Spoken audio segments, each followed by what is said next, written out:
Saludos a todos y bienvenidos a este episodio especial de ComiXmen, el podcast del Multiverso. El día de hoy tenemos una breve entrevista que hicimos con el escritor Mike Baron. Y bueno, pues fue una plática que tuvimos Paco, el otro Paco que tenemos ahorita de invitado, nuestro otro Paco y Tito. Y bueno, sí queríamos comentarles lo siguiente. El señor Baron, ahorita van a ver la trayectoria que tiene, muchos de ustedes ya lo conocen, es escritor, ha sido escritor de The Flash, ha sido escritor de Punisher, tiene una trayectoria gigantesca y bueno, pues nos accedió a que tuviéramos una breve plática con él. Sin embargo, es bien importante comentarles que pues la plática obviamente es en idioma inglés y al menos para esta primera versión que vamos a tener del video, pues será completamente hablada en inglés. Posteriormente trataremos de subir o modificarlo de algún modo para que pueda tener subtítulos, pero pues por el momento así es como la vamos a estar ofreciendo. Esperamos realmente que sea de su agrado y pues comentarios, dudas, aclaraciones, todo lo que quieran decir serán bien recibidas.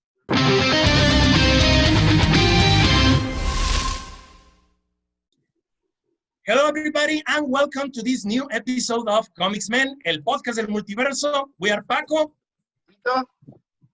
and Paco. Let me tell you guys that today we have an extremely special guest here in ComiXmen. We would like to say hello and welcome to one of the best comic book writers of all time, Mr. Mike Baron. Mr. Baron, welcome and thank you very much for being here with us today. It's an honor, sir. Gentlemen. It's an honor. Very well. This is great. Well, let me tell you, before anything else, I am going to talk a little about Mr. Baron's career to all of the audience. We are going to be sharing a screen with everybody. Just give me a second here with the highlights of Mr. Baron's career in order to know more about him. He is the creator of independent comic book characters like Nexus and Badger, as you can see them here on the screen. Also, he's the winner of the Eisner Comic Industry Award for Best Writer in 1993. Okay, that's extremely impressive. Writer of acclaimed comic book series such as The Flash and The Punisher for DC Comics and Marvel Comics, respectively. And this is very important also because this character is very famous. During his run on The Punisher, he co-created Microchip, a new partner for Frank Castle that since then has been adapted to different media like animation, movies, and television series. And also, he has worked writing stories for all the major comic book companies in the United States like the Dark Horse, Valiant, and of course, Marvel and DC Comics. And currently, he's promoting his big comic book project, Florida Man, and he's here to tell us all about it.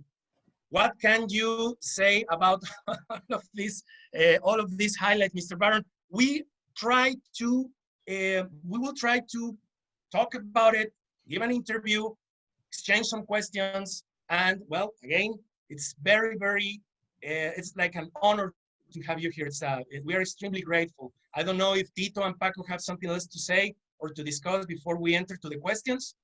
Well, first of all, that we are really grateful that you choose our podcast to be with us and well to talk about your project here. And of course, we're really honored about it. The honor is mine, gentlemen. I mean, when these two guys told me that they were going to have an interview with you and if I wanted to join, I'm like, absolutely. Why? Absolutely. It's really an honor and a privilege being with you. Thank you. We really appreciate it. And yeah, I was really interested when I heard about your book that you're promoting. I was like, yeah, that's great. No, absolutely. I really want to learn more about it. Just like anybody who's going to be listening to this podcast, yeah, no, I'm really excited about it. Do you want me to talk a little bit about Florida Man? Of course, yes. All right.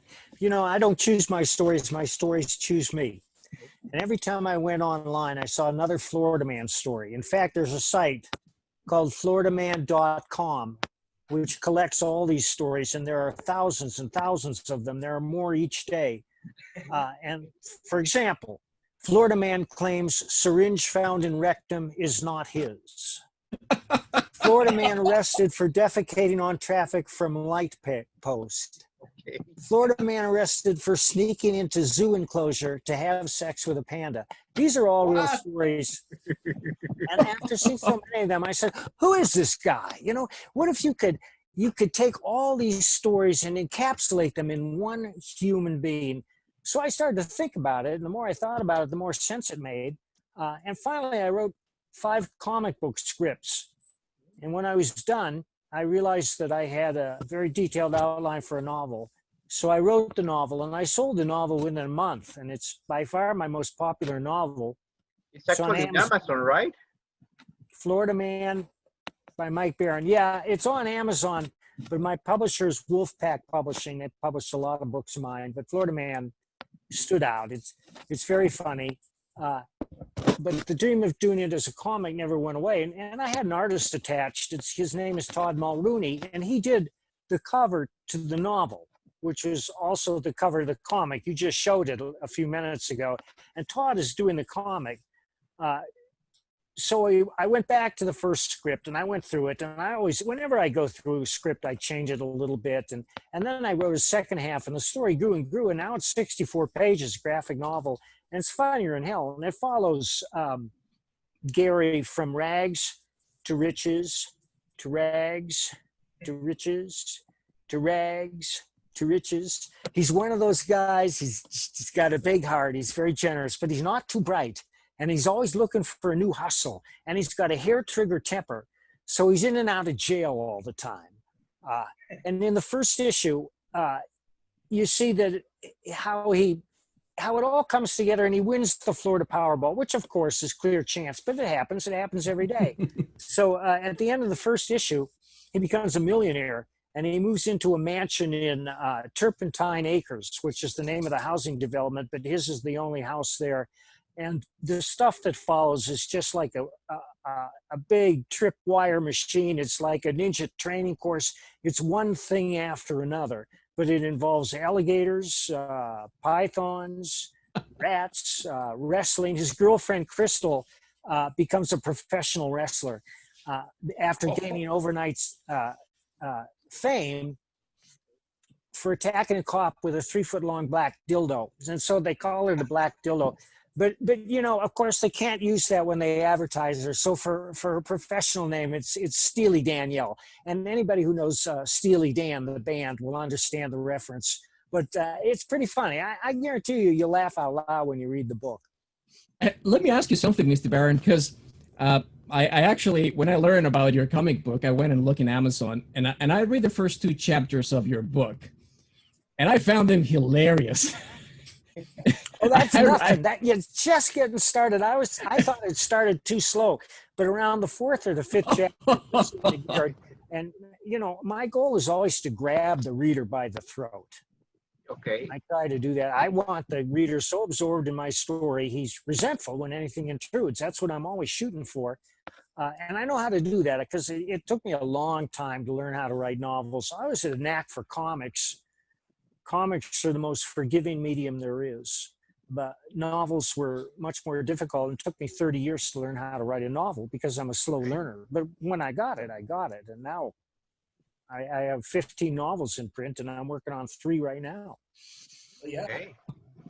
that is excellent. Well, if you would like, maybe we can go ahead, and after this brief introduction that you gave us about the Florida Man, maybe we can start with some of the questions for the interview. You bet. To know you better. Well, let me share this with everybody, and let's try to start here. Well, obviously, here we have a lot of the covers of your comic book work.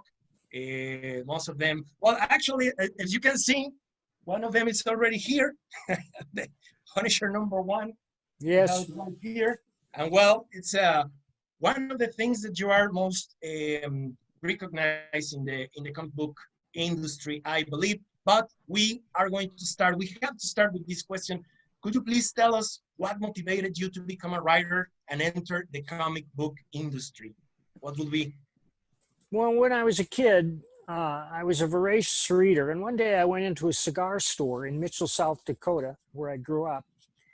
And I bought a John D. MacDonald novel for 35 cents. That's what they sold for back then. I read it and it just blew my mind. And I knew right then I wanted to be a writer. You may not know the name John D. MacDonald, but you know his work, especially the movie Cape Fear. Oh, yeah. Oh, yes. Okay. That was Yes. the second version of that book, of that movie. And he wrote that Cape Fear, but I was enamored of his Travis McGee series. Travis McGee is a type, like Jack Reacher or Philip Marlowe. He's a tarnished knight who down these mean streets he must go. And although some people call him an anti-hero, he's really a good guy. You know, he's one of those guys with 1 foot in law and 1 foot in the outlaw. And people go to him as a court of last resort when they can't get justice any other way. And that's the model I took from my character, Josh Pratt, who's the protagonist in my biker series. There are 7 biker books out now. I'm working on the 8th. And Josh was a reformed motorcycle hoodlum who went to prison and found God in prison and came out determined to turn his life around. And he just kind of falls in to being a private investigator because at first the only person who'll give him work is his lawyer, who hires him to deliver summons. Because Josh is a big tough guy, and sometimes delivering summons can be very dangerous if you're delivering them on a hair trigger personality or a felon. But so those are the biker books, and I'm trying to turn those into a graphic novel too, but they're all available on Amazon and from Wolfpack.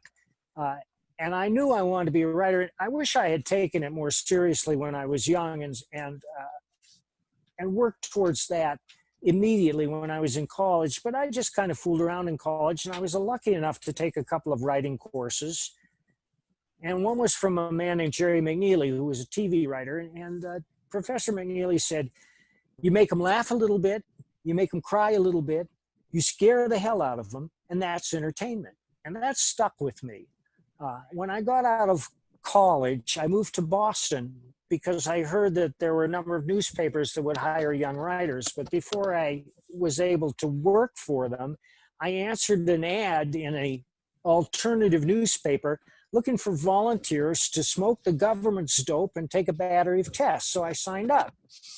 And I lived in a hospital ward for a month, smoking government marijuana every day and taking test after test. It was just like college.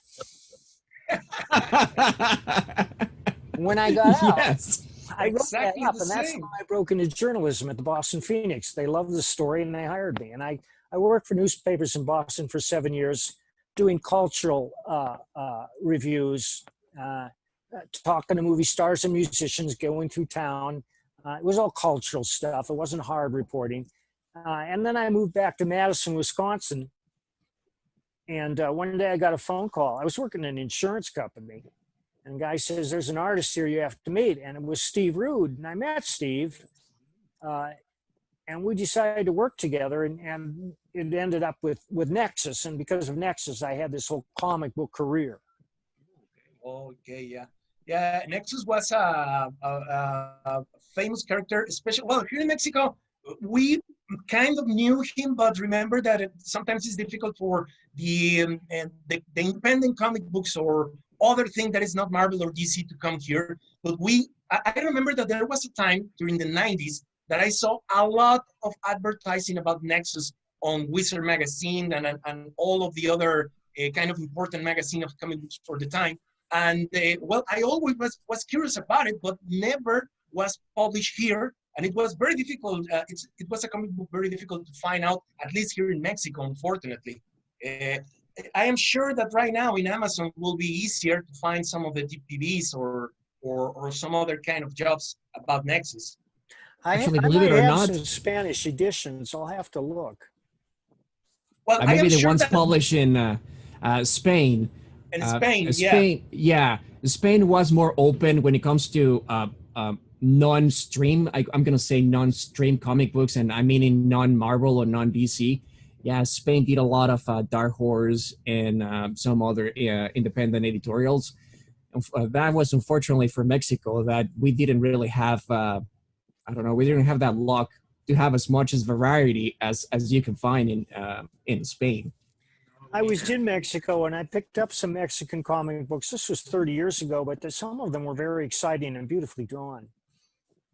Hey, Oh yeah, here we had Luchador, Luchador comic books. We have a lot of characters from that particular area. Those guys were like our superheroes. And also we have other heroes like, for example, Caliman, Fantomas, Right, Chano. right. You hear about them? Oh, yeah.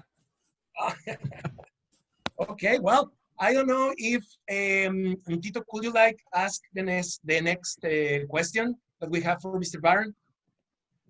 yes. I have it here. Okay, as a writer, what kind of books and comics do you like to read?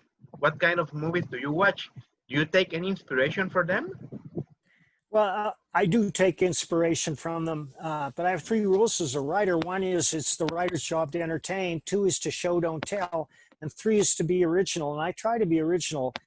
So when I'm inspired by something like a really great horror story, I say, I want to write a really great horror story too, but I don't want it to be like that thing I just saw. I want to find my own material. And so I generate ideas. I like any entertainment that grabs me by the throat and that I can't turn away from. When it comes to books and thrillers, I like Stephen Hunter. He writes those sniper novels. I like classic Raymond Chandler. I mean, he just had the gift of language. Stories didn't really make any sense, but they were so much fun to read. There's so many writers I admire. John D. MacDonald, of course. Chuck Logan. He wrote Homefront. It was made into a terrible movie, but you should check out his other books. They're wonderful. I like Westerns. I would recommend my friend Peter Brandvold. He's the most popular Western writer in the world right now. And his books are a lot like Louis L'Amour, but fresher and more modern. I've written a couple of Westerns myself. When I got into comics, I was mostly hooked by the art. Guys like Steranko and Neil Adams, and Barry Windsor Smith, I just couldn't believe that art. It was just so enthralling. I couldn't stop staring at it hour after hour. In retrospect, I wish some of the writing had been better. I've always felt that back when I was growing up in the 70s and 80s, in the 80s, those comics, that by and large the art was better than the writing. But that's true of anything. That's Sturgeon's laws. 90% of everything is crap.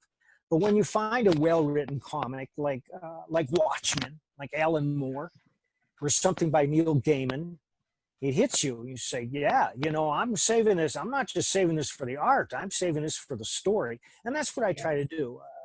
I try to grab readers by the throat. And whenever I'm asked to undertake a project, I work up a detailed outline.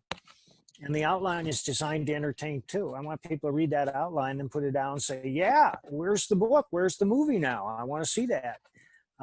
I like, when it comes to movies, I like all kinds of movies. I was watching Lord of the Rings again the other night. But what I really prefer are gritty little crime dramas or realistic action pics. And 2 of my favorites are the 2 Equalizer movies starring Denzel Washington, which I think are just define the term. I've watched all the Punisher movies, and they're all awful in varying degrees. And it's not a difficult character to get. I just don't understand how they can keep falling on their face. And all I have to say is look at those Equalizer movies. Those Equalizer movies are what the Punisher should be. Oh, yes. Now that we touched that particular subject, do you have any thoughts about the Netflix series about the Punisher? Do I have any what? Any thoughts or any opinions? About which Punisher? The Netflix one. Oh, the Netflix one. I've seen a couple of them. And I think John Bernthal is an excellent actor, and he's very credible, but he's a little small. Frank, a little small. I was pictured Punisher a little bigger. If I were going to cast Punisher, I would cast Frank Grillo. Frank, oh yeah, he's the guy who did Deathstroke, isn't it?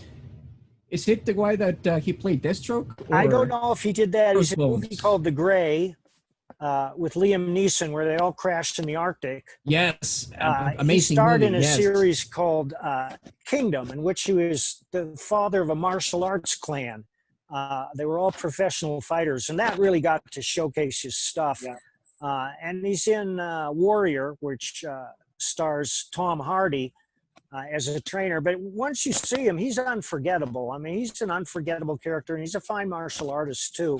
Okay. There's a movie called Wolf Warrior 2. It's made in China. It's a Chinese production, and it's well done. I recommend it.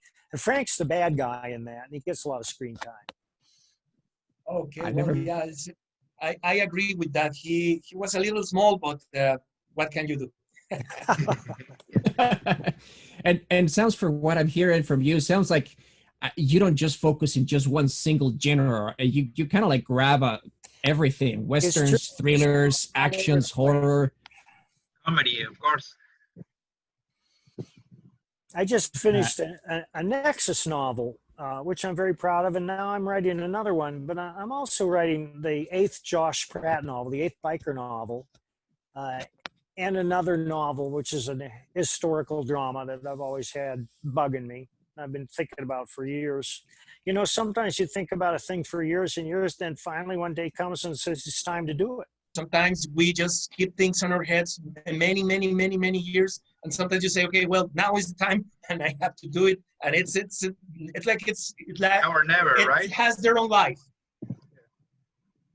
Yes, sorry, Tito. Yeah, it's now or never. Exactly, now or never. Well, maybe we can continue, Paco. Maybe you can help us with this one. Well, it's obviously a little bit extra. Well, Absolutely. You're running the first regular series from The Punisher. It basically laid the foundations for the character. It had a huge success in the 80s. Many fans and the readers have nicknamed your version of The Punisher as the philosophical Punisher.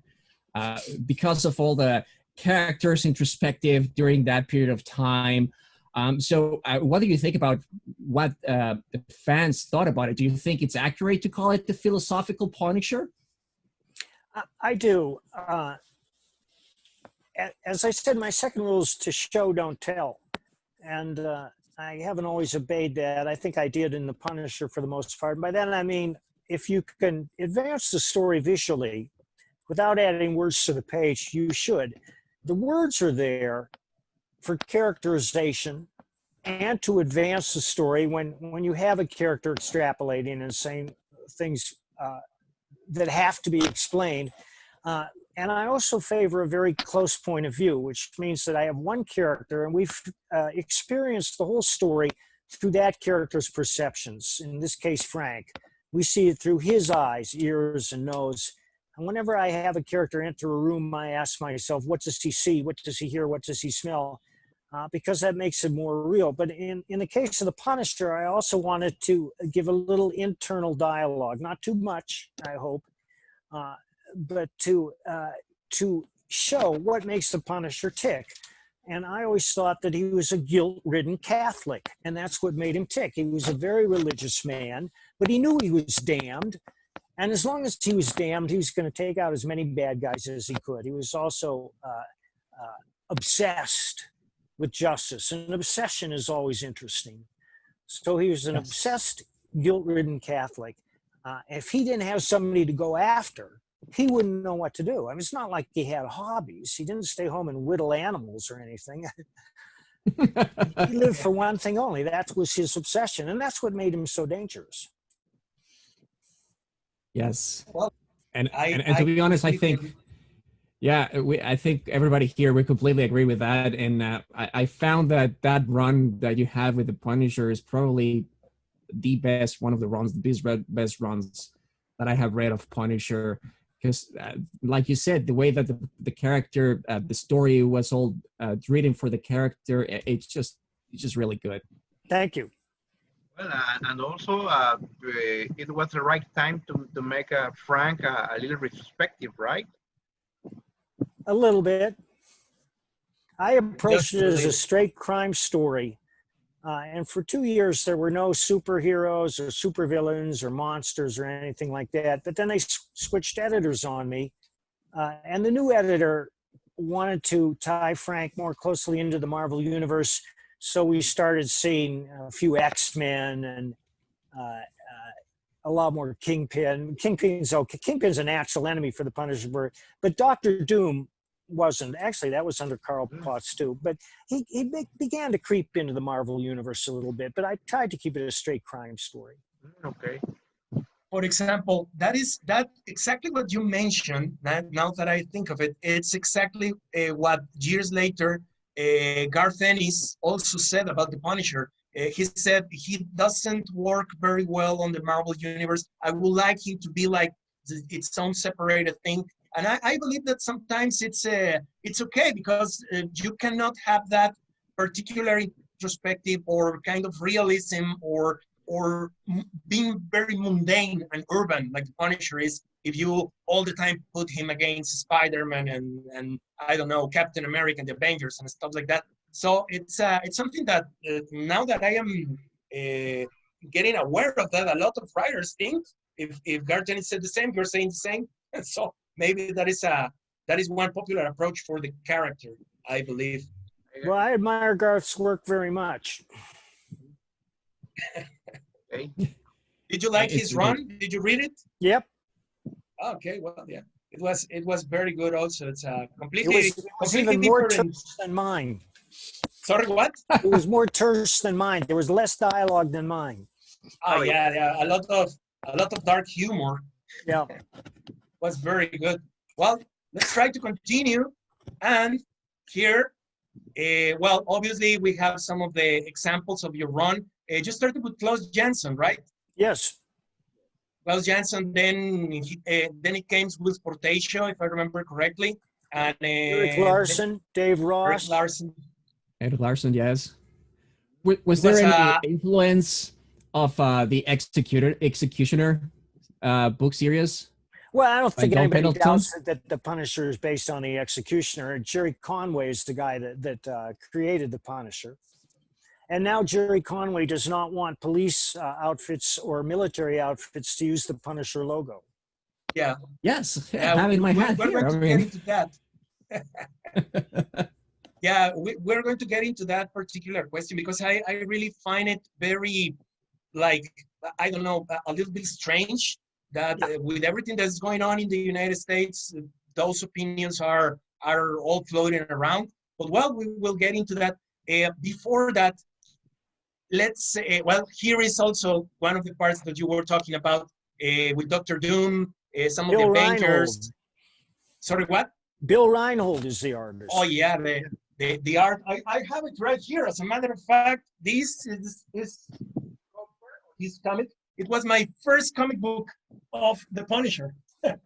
I still have it right here, and it's I just was very surprised and amazed about how it was the motivation of that character. It was completely different of everybody else. He didn't want to be messing around. He just, you're the bad guy, I killed you, that's it. That simplicity, it's completely amazing, for at least for me. Well, but let's continue with this particular conversation. This question, because it's not also about the Punisher. You also had a good run, I believe, in The Flash, and let's talk about it a little. It was after Crisis on Infinite Earths, and now Wally West was The Flash and not Barry Allen. The question is, was it difficult for you? And due to that change, did you receive good or bad acceptance from the fans? It wasn't difficult, and I think it was probably made easier by bringing in Wally West. And I had one good idea, which was that a man who moved that fast burned a lot of energy, and he would have to eat a lot. And I stopped writing The Flash after the 13th issue because I didn't know what to do next. That would not happen today. I wish that I had stuck with it for various reasons, but at the time, I just didn't know what to do. So I said, Mike, I got to stop writing the book. I don't know what happens next. And of course, that's the key question in all fiction. What happens next? And it has to make sense. Actually, we are seeing here one of those examples that you're saying, sorry. And he had to eat a lot in order to maintain that level of energy consumption that his body was going through. And I believe that was very interesting because during that time, I don't know if you have another opinion, but my interpretation and the interpretation that we have is that DC wanted to level down the powers of their characters after Infinite Crisis. Well, sorry, Crisis on Infinite Earths. It was like that or not?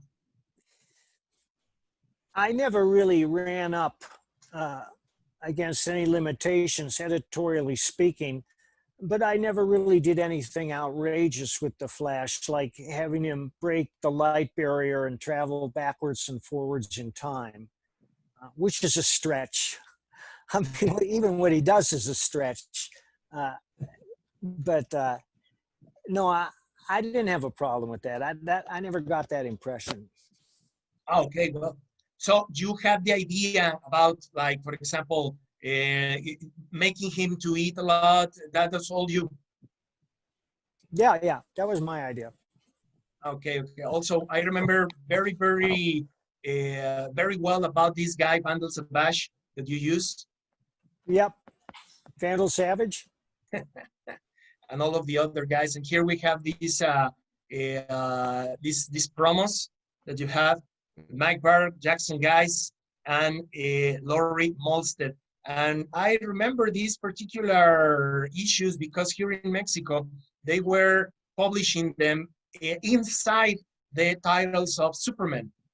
Oh. And this was during that particular time when it was very difficult to, it's not like today. Today we have a lot of titles. We have the Flash, Batman, Superman, Green Lantern. We have everything. But back in the day, we only used to have Batman and Superman. That's it. And they used to put the Flash on, especially on Superman and Batman. I don't remember right now, but exactly those particular parts of your run, they put them over there. And that was what hooked us. A lot of young Mexican boys that were purchasing these were being introduced with the Flash with your stories, and that is something I remember perfectly everything about that. And well, if you like, we maybe can continue now talk about Florida Man, but let's talk about it because it's very important to. Look, here in Mexico, we have the idea, very, let's say, very clear what is crowdfunding, but we like not so much like you guys are trying to do that in the United States, because I'm seeing a lot of creators trying to do this, and we would like to talk about it because obviously you have that, you have the crowdfunding right now, the page, and like I said, a lot of creators are using that platform as an opportunity to launch their new projects and the original characters and everything.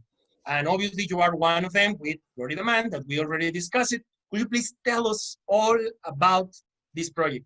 Everything that you can share will be nice. What is this about? Who are the creative team involved? You already said it, but maybe you can share it again. And well, when will it come out? How can we order it? That is another important thing. Everything you can share will be very, very nice. Have you got the Indiegogo link? Yes. I can prepare it. Just give me a second. Let's try to watch this. Y'all got beer still? You've seen the stories. Now, writer Mike Barron and artist Todd Mulrooney are bringing the quintessential Florida Man, Gary Duba, to life. Gary's just a regular guy living in a trailer with his girlfriend Crystal, but he's got dreams, big dreams. He just invented house suspenders that will secure any home to the ground in rough weather. And now he's going to show them off on Piranha Pool, the TV show where venture capitalists and entrepreneurs pony up if they like your pitch. But when his gal Crystal gains notoriety as an infamous amateur wrestler, she quickly advances to the pro circuit where her greatest challenge is an angry Australian grappler. Follow Gary and Crystal on their extraordinary journey from rags to riches. To rags to riches. To rags to riches. all while dealing with shady lawyers, toilet snakes, wild gators, cheating hearts, feral hogs, and problem shoppers.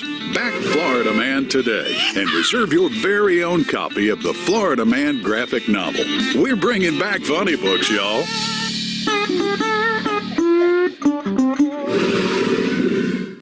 Oh my God, that's amazing.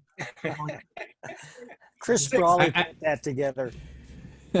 I can't wait to have my hands on it because if it's, I mean, just the 2 chapters of your book, they're amazing. I was just laughing with Gary. It's amazing.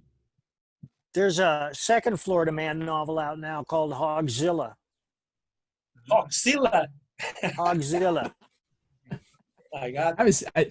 Did it just came out? I didn't saw that one in Amazon. Came out about 3 or 4 weeks ago. Ah, okay. It looks, the cover's the same as Florida Man, which I have no control over. I asked the publisher if he could change it. He said it was too late. It had gone to the printer or whatever. But it says Hogzilla up at the top, and that's how you know it's a different novel. Sorry, I was going to say, do you basically, I mean, it all started with a novel, and you are making this script to the comic book. Are you adding more stuff to the comic book that we're going to see the novel if we read it? Yeah, in fact, it actually started as a comic book, and then it became a novel, and now it's going back to be a comic book. It's like a snake eating its own tail. But there's stuff, because I approached it fresh when they wanted to do the comic book after the novel had been out. So I looked at it with fresh eyes, and the first 24 pages are pretty much how I wrote them. But the second 24, they're actually more than 30 pages, is fresh stuff. It's some of it's from the novel, some of it I made up just for the comic book, but it's different. So it's like, for example, when they say the movie and the book, and there are something different all the time, that is more or less the same approach here. You're going to be having some things here that the novel doesn't cover. Yes. Yeah. And if we get to a second volume, it's going to be even crazier, because there's stuff in Hogzilla you won't believe. Of course, there's stuff in Florida Man you won't believe until you get to it. And I'm thinking about a third book now, but I'm a little busy with other stuff, maybe somewhere down the road. But I do have a great idea for the third book. Okay. Because this looks like a perfect for also some television series, comedy, movie, anything. It's really good. Now that we already watched the video, I believe that it's hilarious. Look, for example, this. Oh my God! That's real too. I can't tell you how many stories I've read about snakes appearing in Florida toilets. Oh my God. Yeah, they come up through the septic system. Very right. That's on the first or second chapter. It's amazing. In fact, there are pictures of them all over the internet. If you just do a search for snakes in toilets. That is really something. That is something really scary. Let me tell you that it's more scarier than any horror movie or something. You can You should read the novel, because the toilet snake is very important. Oh, okay, it's on the first or second chapter. I remember it. It's hilarious. Well, you keep reading. It becomes very important later on. The toilet snake. Oh my God, and that is exactly what like you are saying. Sorry, right here we are bringing back funny books. It's because sometimes we forget that these things are for entertainment. Fun. Entertainment. That's it. That's it. I guarantee you it'll make you laugh out loud. No, it's doing it already. Now, let me ask you something about, for example, because the next question was going to be about how people in Mexico can access to this. Also, by Indiegogo, by Amazon, do you have any advice if someone from Mexico wants to acquire this? I know nothing about that, Paco. That's why I have Chris Brawley running things. But you showed the Mexican version of the Indiegogo, so I assume was pretty straightforward. Oh yeah, the Mexican version, yeah, of course. The only thing that, for example, sometimes some projects I have heard about, and I'm not sure, they say, okay, well, you know what, maybe you're going to be, the product is going to be arriving after like a couple of months, not immediately. Because this particular project it's done by, in what, in a month and a half? Oh, it's not done. We got to get Todd working on it. But we're not due to fulfill in November. I know some of these things take Okay. time. And in some cases, they take years and years, like Cyberfrog or Red Rooster, which took years to finally fulfill. But we will fulfill. And we've already run one successful crowdfunder for Cue Ball. And we fulfilled on Cue Ball, and everybody was satisfied. Now it looks like we're going to get Cue Ball picked up by a major publisher. Cue Ball is a martial arts espionage thriller that starts in the Philippines and ends up in the United States. If you would like to see some Cue Ball, I'll load it onto. Let's see, how do I get this thing on? View options. All right. While Paco brings us the screen, let me ask you, the question is, what makes you jump into the crowdfunding scene instead of, for example, bringing, since you already have a publisher for your book, instead of maybe bringing your book to an already established editorial, what makes you go to the crowdfunding area instead of, like, I don't know, bringing it to IDW or Boom or Image or one of those that are more indie than, for example, I know Marvel and DC, the way that they are right now, they wouldn't even dream of publishing, unfortunately. But what makes you went into the indiegogo instead of trying to get it with an actual comic publisher? Well, my products are heterodox. I think they're wildly entertaining, and my fans would agree, but some comic book publishers don't. I've approached some of these publishers numerous times over the years, not with these specific projects, but with others that were worthwhile, and I didn't have much luck. Now, Dark Horse was going to publish my Nexus novel, but then the coronavirus hit, and everybody stopped publishing, and they didn't know when, so I said, well, we'll just crowdfund that novel, and we did, and I got a much bigger payday on that than I ever would have from a regular publisher. So I knew it worked. And Florida man, Chris Brawley, who runs the site bleedingfool.com, Chris wanted to run it because he recognized the worth of the product. The book is outstanding. I'm very happy with the writing, and the art is superb. We're not getting much traction on this because it's not a superhero and because we're not identifying with ComicsGate. I definitely. I mean, I can see. I mean, right now with all the movies of DC and Marvel flooding the market with superheroes, I can see why a non-superhero comic book it may not have the same traction. But I read the book, and not the whole book, but I read the first 2-3 chapters of your book, and I found them amazing. I was just laughing my butt out of it. So I can see that this comic, it's gonna be wild too. It's gonna be a wild ride. Oh, here we have Cue Ball. Excellent. Wow, looks amazing, sir. Amazing, yeah. Amazing.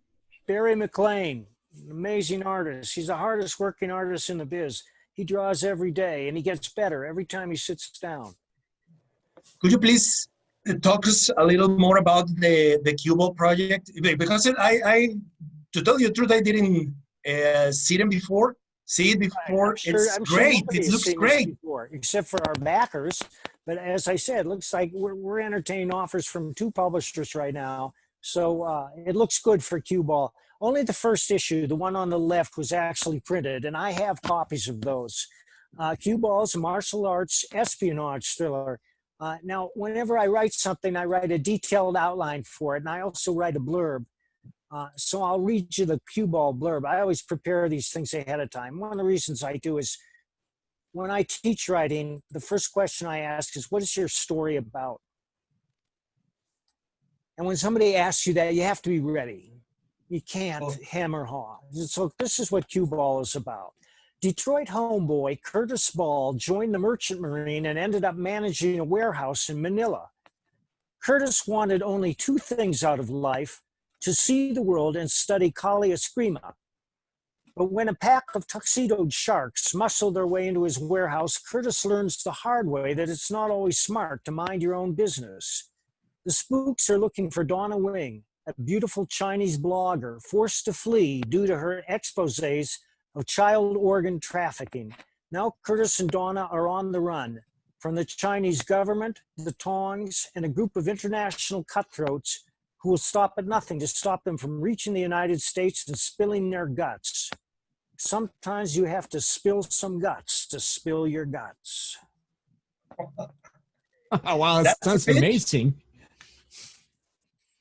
It's really something, and it sounds very good. And I'm not just telling. It sounds like intriguing. It's what we need right now. Exactly that, and I believe that is the reason why many creators are wanted to move away from everybody that is going on right now, because, well, you cannot express things like this. It's like the story that I want to tell you, and we're going to be having a lot of elements that maybe today they are not like, what would you say? What would the word for that? I don't know. With the right ideology, with the right politically correct, or I don't know. A lot of people like just try to go with that particular line and don't let creators just tell the story like they used to have good things. And it's impressive. It's really impressive. Remember that my number one rule is it's the writer's job to entertain. Exactly. Which is, well, it's kind of like the golden rule. It is the golden rule. And well, and Q-Ball sounds to me like Jack Ryan with steroids. It sounds... Well, that's very kind of you. We're very proud of the book. It moves along like a freight train. We take great care to portray the martial arts in a dynamic and realistic manner. Which I've read that you're also a martial artist too. I mean, I heard that you are a second. What is it? What will be Shodan is a black belt. Nidan in black belt in karate. Well, I try. I'm still training. I'm no great martial arts guys, but I have been training all my life, and I'm proud of my very modest achievements. And I've met a lot of wonderful people in the martial arts. And what was your style? Shitoryu, Shotokan? My instructor, Kim Yi, who's a wonderful human being, it's called Karate West. And he started training in karate, but Kim is such a masterful martial artist that he incorporated everything. He went out and got a black belt in jiu-jitsu. And I'll show you a picture of Kim. Let's see. All right, yeah. All right. This is my brother-in-law and me. My brother-in-law, Dennis, on the left and me in the middle. And that's Kim photobombing our picture. Okay, let me go for it. You know, yeah, when I first started reading Master of Kung Fu, I knew that the martial arts were bogus, and that bothered me. It bothered me because I wanted them to be real. You know, I'd seen Bruce Lee, and even though I love Paul Gulacy, I love his art, the martial arts were just poses. They weren't dynamic. They didn't show the technique unfolding from panel to panel, and that's what the reader wants to see. He wants to see an intricately choreographed and interesting fight that's credible. Yes, exactly. Not only the result, not only the result, the process. Yeah. Well, here you're okay. Well, this is an amazing picture. Well, a lot of protection over there. It seems like a nice environment. It is. I hope that we can get back to training again soon. We have been training over there. It's been out of doors, and there's no contact, unfortunately. Who knows when this is going to let up. This COVID thing has been devastating for martial arts studios. Yeah, and for gyms and everything. It's like we're obviously we are sick of that.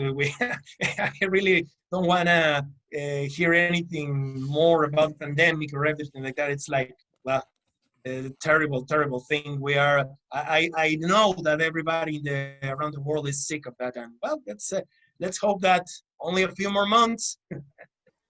But still, let's try to continue, Mr. Barron, because well, we already talked about this question was about the Mexican fans and Mexican orders. Maybe it's possible. I will be talking to Chris tomorrow, and I will ask him about that. I hope that we can. I know that we're making plans to ship the Nexus novel over out of the country, and that's probably going to be costly too. I don't, as the postal office is bewildering, but I'll ask him about that.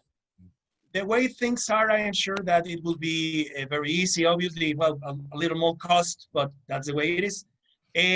Now, I don't know if Tito can help us with this particular question, because we really, really, really liked this thing that you wrote about your mission. Actually, if you allow me to read first our mission paragraph. We want to entertain you, and we believe in providing solid, professional, apolitical, funny books for everyone who loves comics. We want appeal to customers and fans of varying political beliefs across the diverse spectrum of all races, colors, creeds, genders, identities, and backgrounds. Simply put, if you like humor comics, we think you're gonna enjoy this one. The bottom line is that we want to make you laugh and inspire you to share your enjoyment with others. If we can make that happen, then we've accomplished our mission. Help us bring back funny books, yeah. And this is something that caught our attention for all. No? Okay, this paragraph about your mission in the Florida Man campaign page has a great message. In your opinion, do you feel that right now we are experiencing some kind of decline in comics? Why? Yes. Well, I think that Marvel and DC, Marvel to a greater extent has forgotten the #1 rule, which is that it's their job to entertain. I don't know why they've made the decisions they have, but I've seen one example after another of tone-deaf comics, which aren't about entertainment, but are about lecturing or hectoring the reader. Yes. We do agree. Yes. And as I said, it's absolutely. the writer's #1 job is to entertain. Well, how do you do that? Well, you grab the reader by the throat. Well, how do you do that? You use every tool at your command. And if it's a comic book, it's the art, it's the layout, it's the characterization, it's the tempo, it's the pulse, it's the dynamics. The type of story we tell is a dynamic narrative. It's always in flux. Things are not the same. Things happen that you have to react to. There's a flood. You got to get out of the house, or Dr. Doom is about to destroy the planet. You have to take action. Those are dynamics. So a story pulses and flows, often like a piece of music. And like a piece of good music, it has to have a bridge and a hook. It has to change tones that hook you. There's changes in music. When you hear a popular song where the major chord suddenly veers into a minor chord, that grabs your attention. And that's what we try to do with comics, and more so in novels too. It's easier to do, well, it's not easier to do a novel because a novel's a whole lot more work, but it's you can do it better in a novel with words than you can with a comic alone. I say that because I'm a lifelong devotee of both comics and novels. It's the novels that I remember clearly and vividly, much more so than the comics. You might remember an individual scene here or there, or an outstanding comic like Watchmen, but after reading thousands and thousands of comics, how many of them can you really recall and say, yeah, that was a great story? Not that many. It's harder to get a novel into print unless you're self-publishing, and I have a lot of friends who do. But a novel has got to fight for its market. It's got to compete with a million other novels every year. There are a million novels published every year. And how is yours going to stand out? Well, it's not enough to write a great novel. Then you got to get word of mouth out. Word of mouth is the most powerful advertising tool there is. Oh, yeah, that is true. So anyhow, I think comics are in a state of flux, like everything is in these days. There's talk that Marvel and DC are even going to stop publishing altogether. I don't believe that.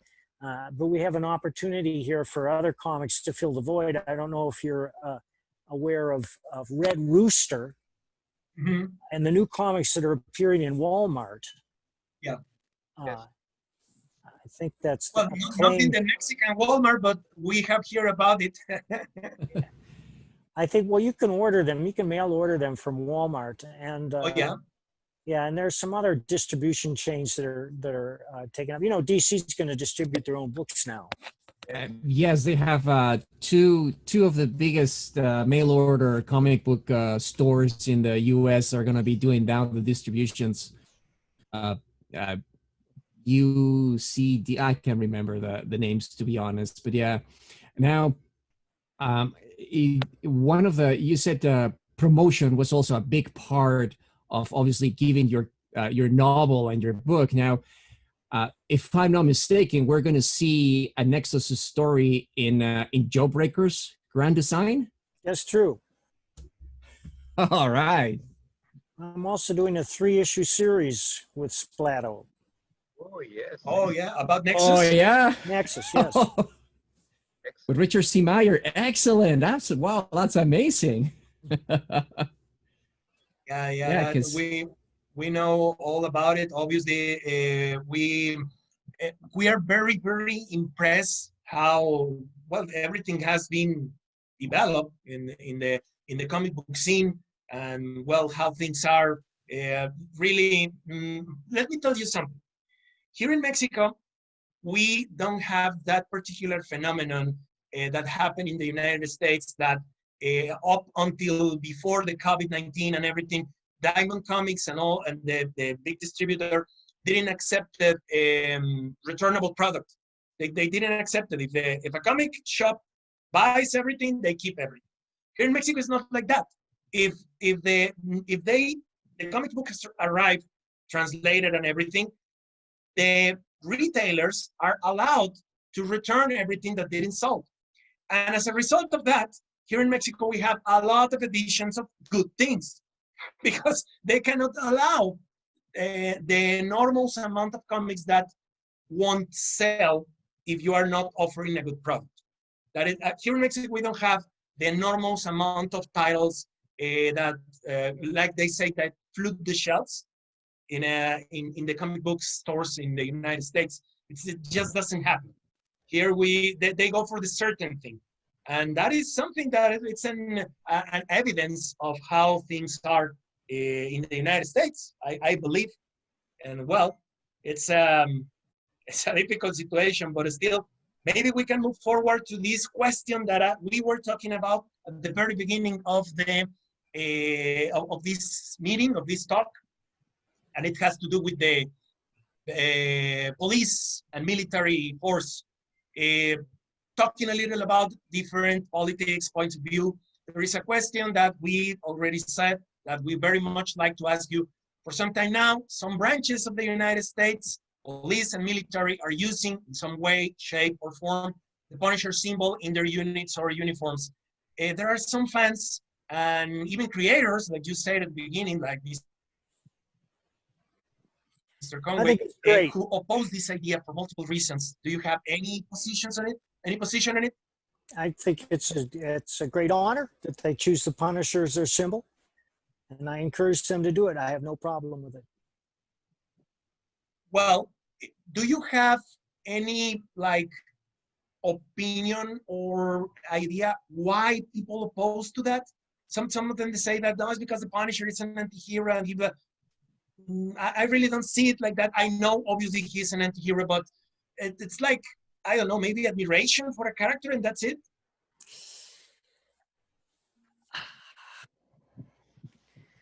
There are a lot of people right now who are angry about everything. And I think they're the product of our school system. They're anti-authority. There are calls, of course, to do away with any signs of military authority. You must be aware that cities in the United States are disbanding their police departments. This is sheer insanity. But I can't explain it. If you want to know what's going on, there's a site called lucianne.com, Lucianne, Lucianne.com.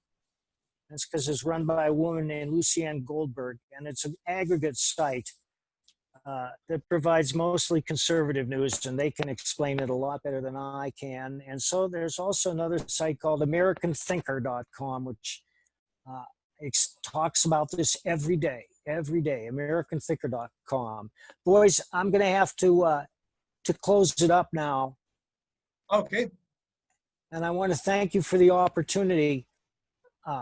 Send me a link to the YouTube when it's up, and I'd be happy to do this again.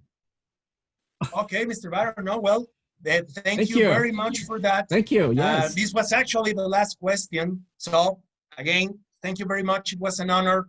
As soon as we can, we're going to upload this. And well, it's going to be great. We're going to be talking about that and promoting Florida Man in our website and in our social network. Thank you, gentlemen. Thank you, Mr. Barron. Thank you so much. It was an honor. See you.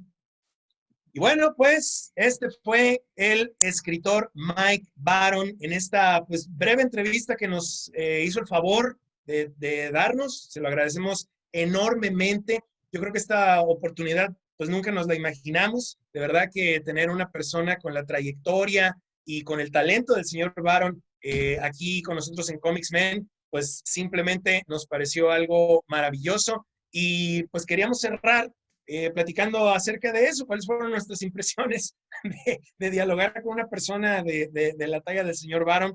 Podríamos empezar contigo, Paco, que estás aquí este día acompañándonos en esta emisión especial de ComiXmen.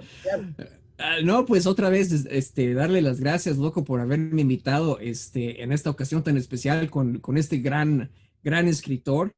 Y fíjate que después de ver o de leer todo lo que está pasando ahorita en nuestro querido mundillo, el comportamiento de tantos escritores y dibujantes que conocemos, que crecimos con ellos, y ver las barrabasadas de comentarios que hacen y ver que la mentalidad que tiene él es todavía una mentalidad normal. Fíjate que eso es nada que ver.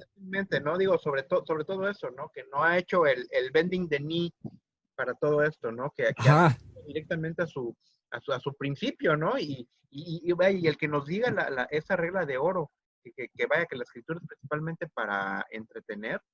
Sí. Vaya, sí, claro. Vaya, el que lo use ya como una regla de vida, más que una regla de vida, está excelente, vaya, ¿no? Yo espero que su proyecto, junto con todos los demás que seguramente, digo, seamos honestos, no les hemos seguido mucho la pista, pero ahorita espero que con este proyecto arranque mucho más, ¿no? Sí, no, fíjate que ahorita, después de haber platicado con él y los otros proyectos que puso yo nada más me enteré que tenía esa novela de ahorita de Florida Man, pero después de ver todo lo que tiene, la variedad de libros que ha sacado, sí me voy a tratar de empapar un poquito más en él, porque ese es digamos que ese es la persona que ejemplifica los cómics, el ideal creador que ahorita me gustaría ver en todos los demás, en todos, en Marvel, en DC, que todos los escritores fueran un poquito más como él. O sea, sí, definitivamente. Yo siento que ahorita hay una moda, digámosle, probablemente se acabe, probablemente no, pero tenemos que sacar lo bueno, y ya hemos platicado muchas veces de esto, que igual y pues hay aquí sea el pasado, un tiempo por acá. Sí, no hay de otra, ¿no? Y él representa mucho eso.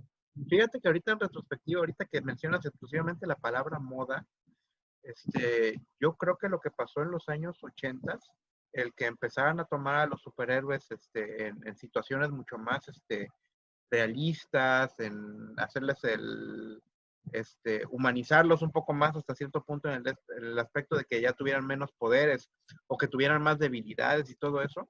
Yo creo que la cosa iba por ahí también, vaya, era algo que desde que salió Watchmen, desde que salió Dark Knight Returns, todo el mundo quería llegar a ese punto, ¿no? Entonces, esa era la moda en ese entonces, ¿no? Y tenemos la moda que tenemos hoy día y no sé qué pensar. Pues qué Es una pensar, basura. pues, es una basura. ¿Qué le ocurrió al mundo hoy? ¿Por qué hace Mira, 35 años estaban, o sea, realmente estaban revolucionando la industria del cómic? O sea, estaban dando un verdadero y nuevo inicio, un respiro gigantesco después de los años 70, después de las series de televisión cómicas y regresar a los personajes a ser pues, oscuros, si tú quieres, ¿no? O menos tontos, en fin, y que ahora nos vengan a poner a los personajes como, no sé, no tengo Como una palabras. manera de darte una doctrina. Y pues sí. no, no. Si De quieres, hecho, sí, pero él inclusive lo mencionó, te quieren educar. sí, Eso inclusive él lo mencionó en un punto de la plática, que los cómics Sí, de sí, sí. ahorita, especialmente los cómics, vamos a ser más directos, los cómics de Marvel, los cómics de DC, Marvel más que nada, no tanto DC, aunque ya va para allá con todas esas novelas Parece que sí. para jóvenes adultos que están sacando, que son una verdadera, Joven Nas o joven Nes. ver- Joven. verdadera vómito. Es lo que quieren hacer, te quieren educar en una ideología que de entrada está equivocada Uh-huh. y que te la están empujando, vaya, pero te lo Sí. están metiendo ahí por la boca Bueno, a la de es que fuerzas. fíjate que ahí está el detalle. Una cosa es educar y otra cosa es adoctrinar. sí. Entonces, Sí, ahorita realmente lo que es, y la palabra que usó él fue eso, te están adoctrinando, ¿no? sí, Creo Y eso es lo exactamente. más pesado, ¿no? Porque aquí lo que te quieren es que o cambias y a fuerzas, ¿no? Yo O creo estás que conmigo, fue, o estás o en mal. mi contra, ¿no? Uh-huh. Como Ajá. dice Y estás equivocado, además, o no estás conmigo, entonces Ay, estás equivocado y aparte estás en mi contra. sí, aparte, sí, no, no, la, ya la sabes, si no idea de estás con todo la 4T, esto, la idea de todo esto, pues son diferentes puntos de vista. Yo creo que eso fue la intención ahorita que tuvimos la oportunidad de platicar con el señor Mike Baron. Y bueno, pues nada más no nos queda otra que pues aguantar un poquito más y ver otros horizontes, darnos cuenta que aún hay creadores que tienen ese tipo de empuje y de lo uh-huh. que realmente les preocupa a ellos es entretenerte, pero Sí. entretenerte de una manera en la cual les nazca, no una manera en la cual se les impone una moda, una ideología o cualquier otro tipo de cuestión extraña. Sí. Entonces, pues esta ahora sí que fue una nueva experiencia para nosotros y esperamos que haya sido del agrado de todos ustedes o cuando menos los haya entretenido. Así que pues por el momento, esto fue todo en ComiXmen, el podcast del multiverso. Se despide su amigo Paco. Yo fui Tito. Paco. Hasta luego.